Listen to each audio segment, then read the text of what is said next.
پچھلے 1450 سال میں علم سیکھنا اتنا آسان نہیں تھا جتنا اب آسان ہو گیا ہے. پہلے تو سب سے اگر صدیوں پرانی بات کریں تو ایک ایک حدیث سننے کے لیے گھوڑوں پر اونٹوں پر سفر. علم پڑھنا بھی اور علم پھیلانا بھی دونوں کتنا آسان ہو گیا. میں جب پہلی بار امریکہ گیا تھا مدری قافلے میں، میرے بیانات تھے، میں 16 کتابیں لے کر گیا تھا. پورا ایک بریف کیس بڑا بیگ تو کتابوں سے ہی بھرا ہوا تھا کیونکہ بیانات کرنے تھے. ہم نے کہا اتنی ساری کتابیں چاہیے گی، وہ کتابیں سنبھال کے.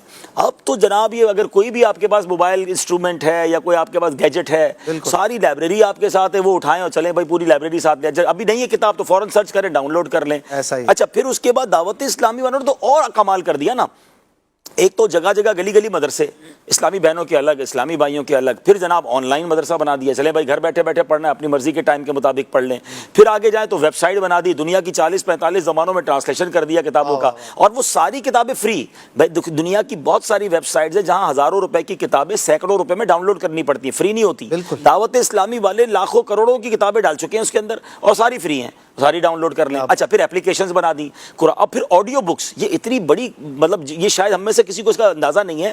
جو نابینا لوگ ہیں نا ہمیں ملتے ہیں وہ بتاتے ہیں کہ یہ آڈیو کتابیں، آڈیو تفسیر ہمارے لیے کتنی بڑی نعمت ہے. ہم کہاں سے کتابیں پڑھتے ہیں؟ اچھا جو ٹریول کرتے ہیں لمبا ان کے لیے اس کے علاوہ بھی دیکھیں پاکستان میں تو اب بھی کئی لوگ اردو پڑھ لیتے ہیں. ہمارا ہندوستان اور یہ جو بنگلہ دیش کے لوگ ہیں نا یہ اردو نہیں پڑھ سکتے لیکن اردو سمجھ لیتے ہیں، تو ان کے لیے آڈیو بک بہت بڑی نعمت ہے، یہ سن کے پورا سمجھ لیتے ہیں، تو یہ فائدہ. اچھا کئی لوگ جیسے آپ نے ٹریولنگ کی بات کی، میں ایک بار غالباً آسٹریلیا گیا تھا، مجھے ایک صاحب ملے، وہ کہتے ہیں میں رات کو ساری رات جو ہے میں ایک جگہ بیٹھا رہتا ہوں، چوکیدار ہوں، میرا کوئی کام نہیں ہے، میں کسی بھی دفتر کے باہر میری ڈیوٹی ہے، میں باہر ساری رات صرف بیٹھنا ہوتا ہے. تو اب میں ہیڈ فون لگا کے بہت ساری چیزیں سن لیتا ہوں، سیکھ لیتا ہوں. تو اس طرح بہت سارے لوگ اس سے استفادہ حاصل کر رہے ہیں، اس سے فائدہ اٹھا رہے ہیں. تو سمجھنا یہ کہ پھر بھی جو فائدہ نہیں اٹھا رہا، یعنی اتنا علم سیکھنا آسان، on line available, audio book available, جناب کہتے ہیں گھول کے دوائی تیار ہے، پی تو لیں کم از کم. اگر وہ بھی ہم نہیں سیکھ رہے، پھر بھی ہماری نمازیں کے بارے میں فرائض نہیں پتہ، پھر بھی ہمیں قرآن صحیح پڑھنا نہیں آتا، پھر بھی ہم نے تفسیر نہیں پڑھی ہے، تو ہم کتنی بڑی محرومی میں ہیں. ہم اس دور میں ہیں جو دور غالباً سب سے زیادہ آسان ہے علم دین سیکھنے کا.